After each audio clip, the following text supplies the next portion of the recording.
How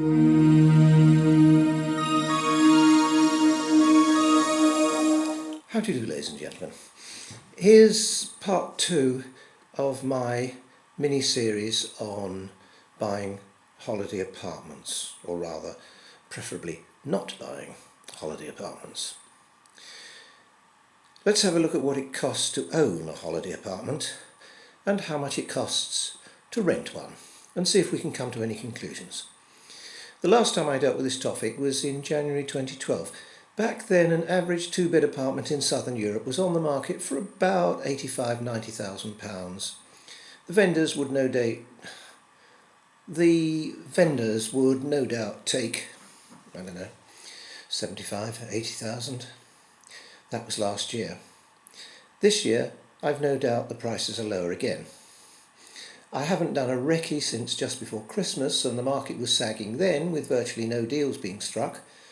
My own view is that prices will come down another 20,000, and they'll do that over the course of the next couple of years. So the first point to make is, if you don't have to buy right now, wait and see. The golden rule in property purchase is don't buy a falling market. All over Europe, markets are falling. Time is on your side. You should be looking to buy a pretty average flat for around 50 to 60,000 euros. A really nice one would probably be a good buy at 90 to 100,000 at the most. Anything more expensive than that would have to be spectacular or simply just too expensive. Okay, having got that out of the way, let's compare prices for renting and buying.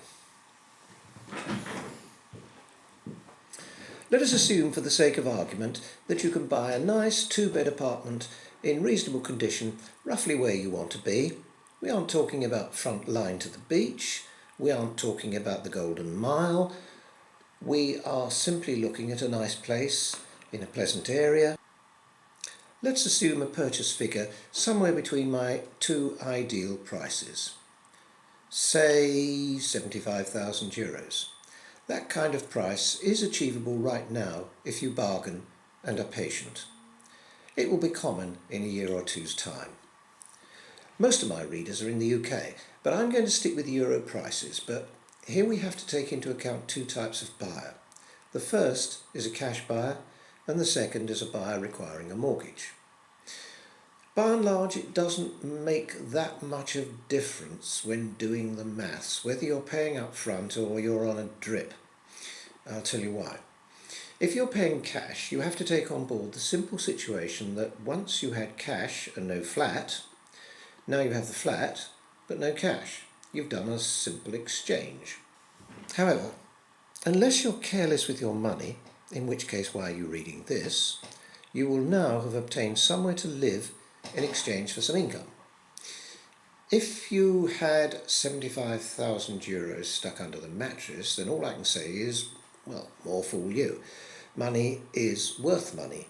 Don't believe me? Ask your bank manager for a loan and see how much he prices up the money. I'm looking to get 13% plus for my money. I don't know what you get, but for the purposes of this article, I'm going to assume you get the same as the cost of the money you borrow, or could borrow if you wanted to. For the moment, that figure's round about 5%. A Euro mortgage would probably cost about 4%. A UK mortgage would probably cost about 5.5%, and so on. Let's compromise and stick with that 5%. So not only is the cost of any borrowing set at 5%, but the opportunity cost of the cash you would spend on a holiday home is going to be the same. Okay, you've now spent or borrowed the equivalent of 75,000 euros. The real cost of that spend is 75,000 divided by 100 times 5. That's 5% of the purchase amount. In other words, 3,750 euros. On top of the purchase price, however, you'll have had to pay solicitors' fees, taxation, land registry charges, and so on. By the time you actually get to sit on your balcony, you will probably have had to pay at least 80,000. So let's do the calculation again. 80,000 divided by 100 times 5 equals 4,000 a year. Now you are the proud owner. You'll have maintenance costs, general repairs. You'll also have to buy furniture and maintain that. This alone will put your initial purchase price up another 5,000, even if you just buy the basics. So that 4,000 a year has now gone up to at least 4,250. You will also have a rates bill to pay every year. That will probably add at least another 500 onto your outgoings. And if we're comparing like with like, we will have to add in service charges, which you would not be paying if you rented a property. There's gas, there's electricity. Well, even with simple things like the electric costing euros a month, that's still 600 euros a year. Let's have a look at what you'd be paying if you bought that flat. You're losing the use of that 75,000 euros, so your opportunity cost will be roughly £80. Sorry, I keep saying pounds. Will be roughly 80 euros a week. Let's say your electricity costs another 10. It's going to be more than that, but let's put that in there at that figure for the moment. Now let's add in another 10 a week for the rates, perhaps another 20 a week for repairs and renewals. But that also seems a bit light to me. However, we're up to over 120 a week already. Now that's the real cost of this flat you've just bought. Now let's look at the use you are going to make of this place. It's a holiday home, so you will in all probability use it for about a month, a year at most. You're paying 6,500 euros for your holiday accommodation every year. That's totting up all those things I've just put in.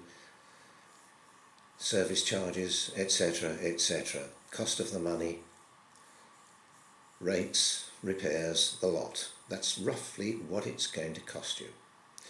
It sounds rather a lot to me.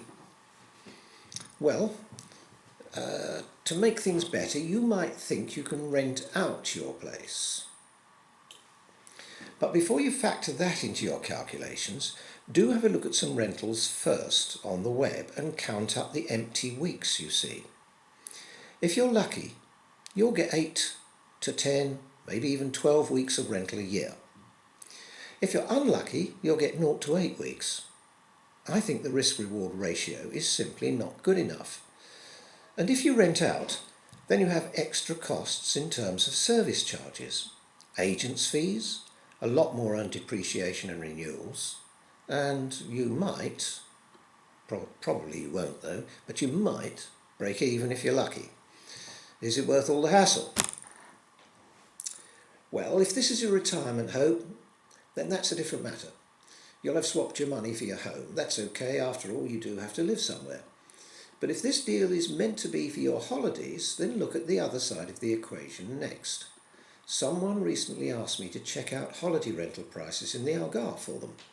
Sure, there are loads of prices up in the thousands, but there are also loads of prices between 100 and 150 euros a week.